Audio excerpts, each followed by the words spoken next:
Assalamualaikum warahmatullahi wabarakatuh. Jumpa kembali bersama Sang Hyang Cipta Rasa yang akan mempersembahkan kisah-kisah mistis menarik untuk menghibur teman-teman semua dimanapun berada. Sebelum ke cerita, terlebih dahulu kami ucapkan terima kasih yang sebanyak-banyaknya kepada teman-teman yang telah mendukung channel ini. Dan bagi yang belum, silahkan mampir dan berikan dukungannya dengan cara like, komen, dan subscribe, serta share ke teman-teman lainnya agar channel ini semakin berkembang. Dan jangan lupa aktifkan tombol loncengnya agar teman-teman tak ketinggalan cerita dari setiap video terbaru yang kami upload. Untuk menjaga privasi dalam cerita ini, nama tokoh dan tempat kejadian telah kami samarkan. Apabila ada kesamaan cerita, nama tokoh dan tempat kejadian mungkin hanya kebetulan saja. Nah, seperti apa kisah selengkapnya? Kita simak saja ceritanya. Udara pegunungan sore itu terasa dingin menusuk yang membuat tubuh menggigil dan gigi gemelutuk jika kita berada di sana. Kabut putih turun perlahan menyelimuti seluruh permukaan bumi bagaikan tirai gaib yang hendak menghalangi pandangan bagi siapa saja yang melewati tempat tersebut. Rintik gerimis kecil ikut serta turun membasahi bumi, menambah suasana semakin dingin.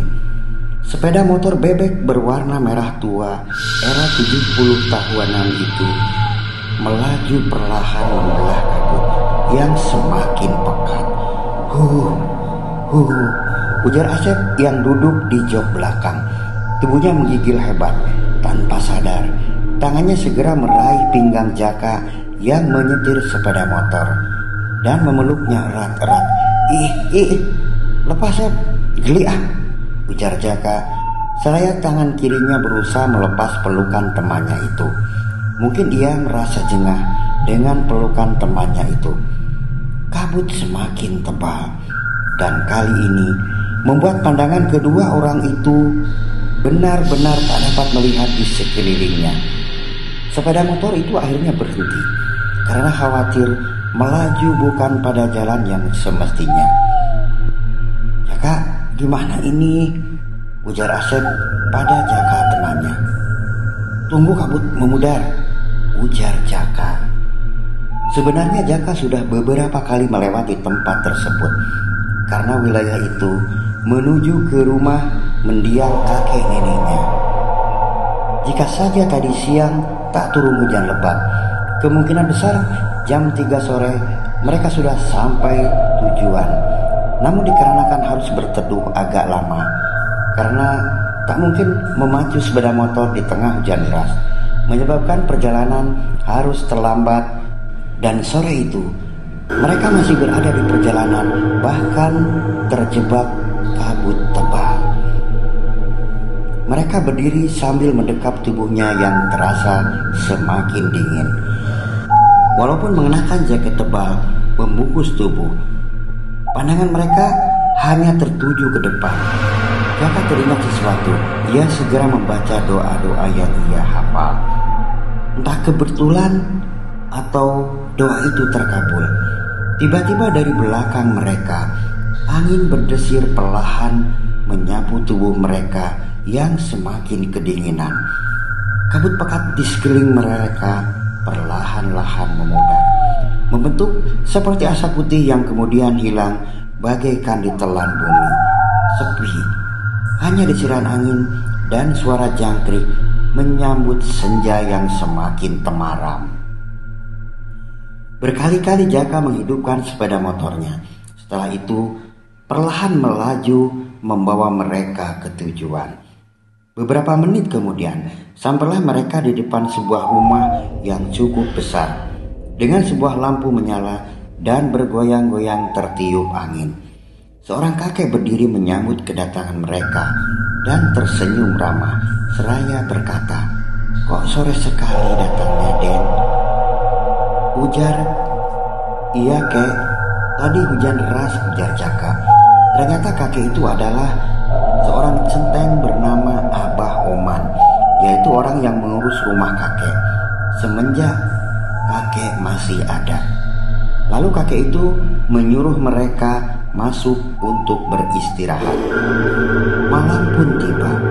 Di luar rumah terdengar suara-suara binatang malam yang riuh disertai desiran angin yang menggoyangkan ranting-ranting pohon serta lampu yang tergantung depan rumah.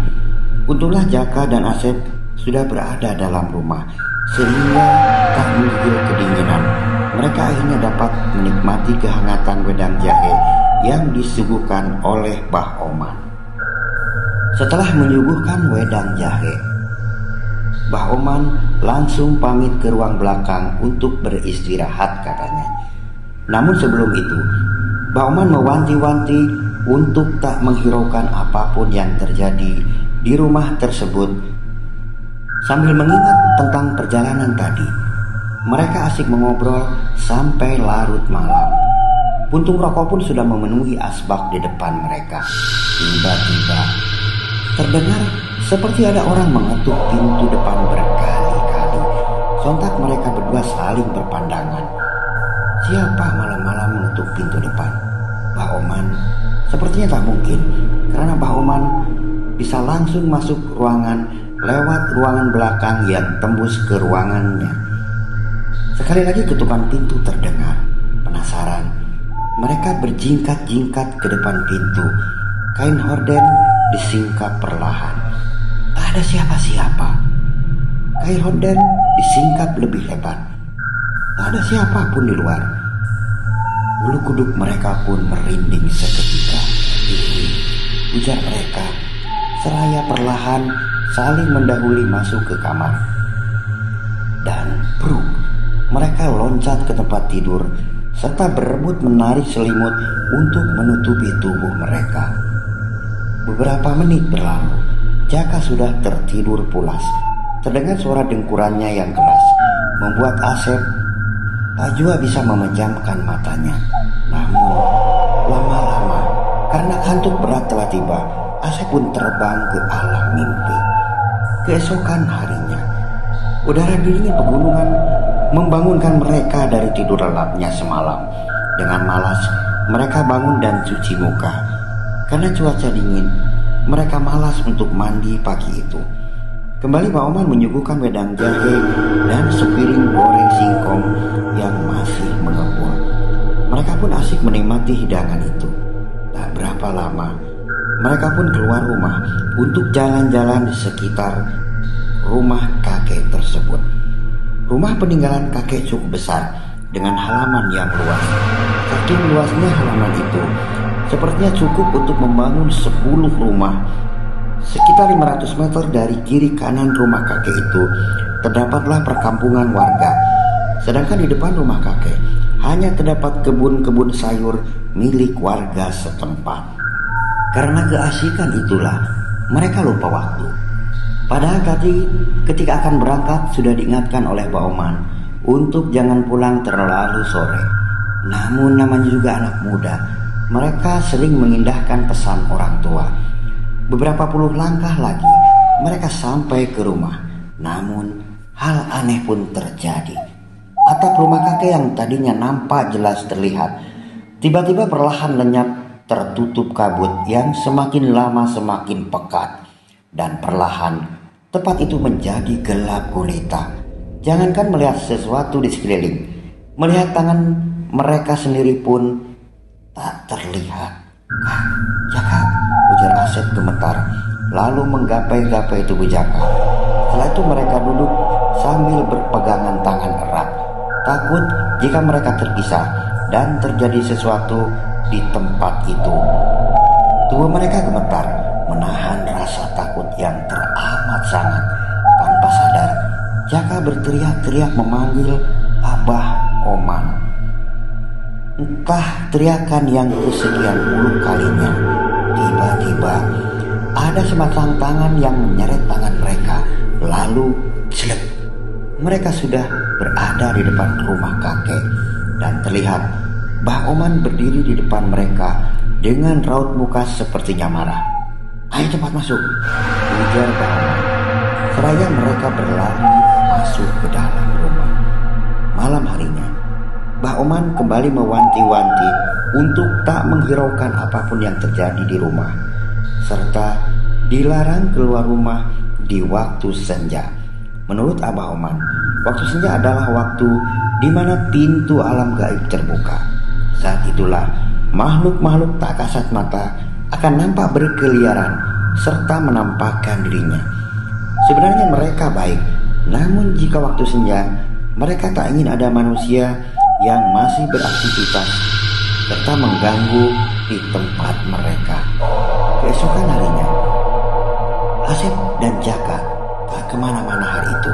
Mereka hanya mengobrol sambil menikmati hidangan dari Mbah Oman, bahkan sampai menjelang senja tiba. Namun senja itu ada rasa penasaran dengan apa yang diucapkan oleh Abah Oman tentang aktivitas makhluk tak kasat mata senja hari. Benarkah?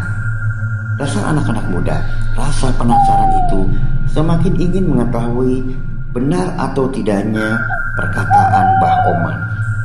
Di luar rumah, suasana semakin temaram, menandakan waktu menjelang senja. Semua pintu dan jendela telah tertutup rapat. Bahkan gorden jendela depan telah menutup kaca dekat pintu depan. Jantung mereka dak-dikduk menanti sesuatu, dan benar saja, tiba-tiba kain gorden tersingkap seperti ada tangan tak terlihat yang sengaja menyingkapnya. Lalu nampak dengan jelas sesosok tubuh tinggi besar berdiri di luar kaca. Perlahan tubuh itu membungkukkan badannya dan kepalanya melongok ke kaca.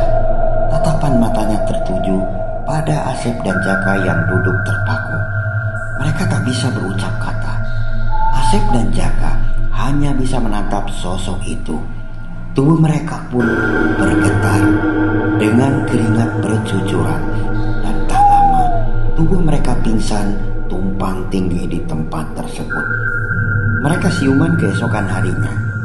Mbah Oman duduk di samping mereka. Dengan lembut, tangan renta itu memijit kepala mereka bergantian.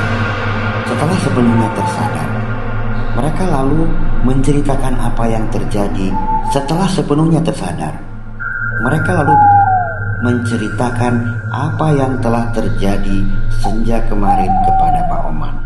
Beberapa saat kemudian setelah itu, mereka pamit untuk pulang ke kota tempat mereka tinggal.